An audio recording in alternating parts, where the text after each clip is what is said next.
because we have our senior correspondent Ayodele Ozugbakun in Kogi State to bring us up to speed with developments from where he is and perhaps tell us what he has noticed from him monitoring the electoral process. Ayo, what is the situation of things?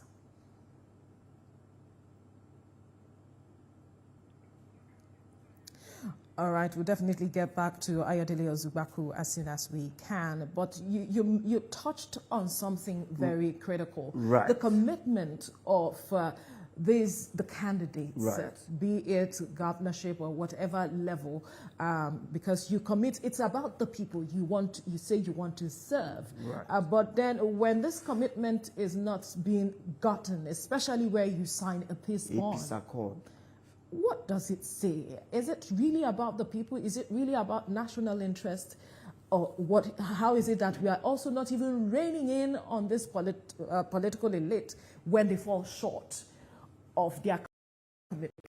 Right. You know, as a politician, they are always they have that optimism that they should have this, but like they don't have that, they turn it to something else. And that's why that peace accord should go even beyond sign of it. It should also be a document to hold against such persons, because you know in that peace accord, even utterances, you know, our language, the way we present things also should be cautioned, because you know you may not directly be involved in the violence itself, but your words can make your followers to commit such atrocity against the electoral process. So I think this is where we need to start bringing them to account, that whenever you do, perhaps there should be a screening that if this process, maybe it will come earlier, maybe the peace accord should come in phases. So by the time we do the first one, a month to election, they will see how you have been able to, you know, by the time they look at your utterance, they can even call you to caution that it's as if you are going outside what it agreed, then they sign the next.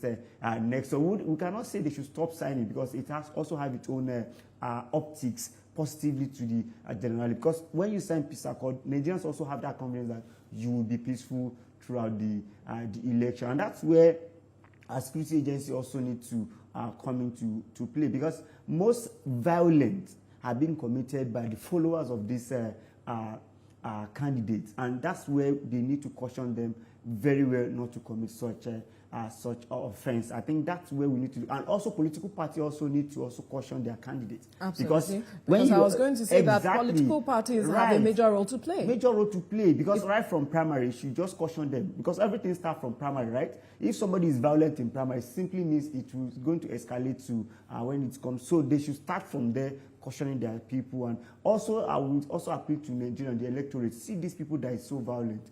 Why are you queuing behind such a person? We should also look at that, because it affects the electoral process itself. But there are those who would say that this matter of the signing of a peace accord is not bound by law. Right. And so you cannot necessarily hold anyone to account where there is no legal backing to the document. You don't, sometimes it's not necessary that should be maybe what you signed that with commitment, but it's a signal. Perhaps we can use that to really look at what is actually happening. You know, Nigerians can also even hold this candidate accountable. All right, so let's go to crossover to Ayodele Ozugbakun now, who is in Kogi State, to bring us up to speed with developments with regards to the off-cycle election, the polling units you've monitored.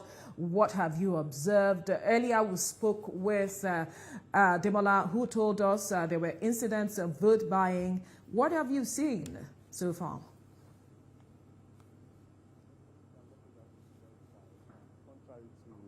The 94% PVC collection rate that was recorded in the entire state, Lokoja, that's the Western Senatorial District of this particular state, has been very, very quiet, and the turnout has not been impressive at all.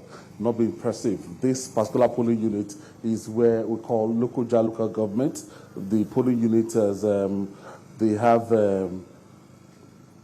750 actually registered voters here, and so far, according to the breakdown in the PVC, it's just 125 that have been accredited for the whole day, and it's just less than an hour to the end of that exercise. That this particular polling unit has a potential of 750 registered voters, but so far, just 125 have turned up. Adjoining polling units too that have recorded fewer numbers and lower numbers, and in spite of the very, very tight security around Lokoja, the vicinity in and out of the states, and its major roads are, cordoned off, and you can see the presence of heavy military presence around Lokoja town, and they've not allowed vehicular movement at all. But what we've seen here is different from the information we've been getting from other parts of the states like Ogori-Bagogo, where the Independent National Electoral Commission has just acknowledged the fact that there's a kind of report of pre-filled result form, and they said they are looking into it. That's kind of caused that a kind of rancor in Kogi Central Senatorial District, Ogori-Magogo local government, and for the Eastern Senatorial District, the turnout I gather that has been massive.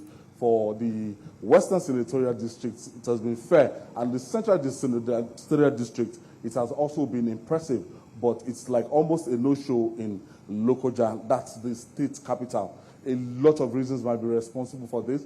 I was told that some of the people that registered to vote in Lokoja, most of them, they moved to their villages, town, just to stay there for a day like this, and they're not interested in the activities. They're thinking of what happened in the last election, and they can't guarantee the safety of life and property. But what we've seen today on ground is that we've seen heavy security presence in Lokoja, and we've not heard of any incident around Lokoja. But we are waiting to get from other parts of the states so that we know actually if we can describe this as a free and fair exercise. But it's less than 1 hour to the entire thing, but there's been kind of voter apathy in Lokoja, the state's capital. Veronica.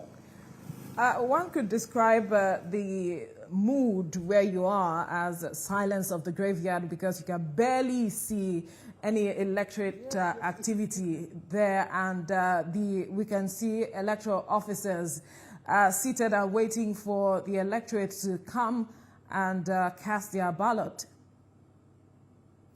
I see you're trying to speak. Bored, yeah. Just waiting for.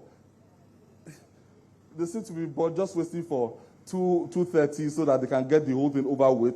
In an ideal situation, in the situation whereby people come here, you see that by now you see party agents all around. You will see even people that have exercised their franchise. They'll be hanging around a time like this, waiting for 2:30 so that they will start the sorting and the counting of votes. But my cameraman can pan around here, and you can see that this place is almost empty, and most polling units in Lokoja has been like that.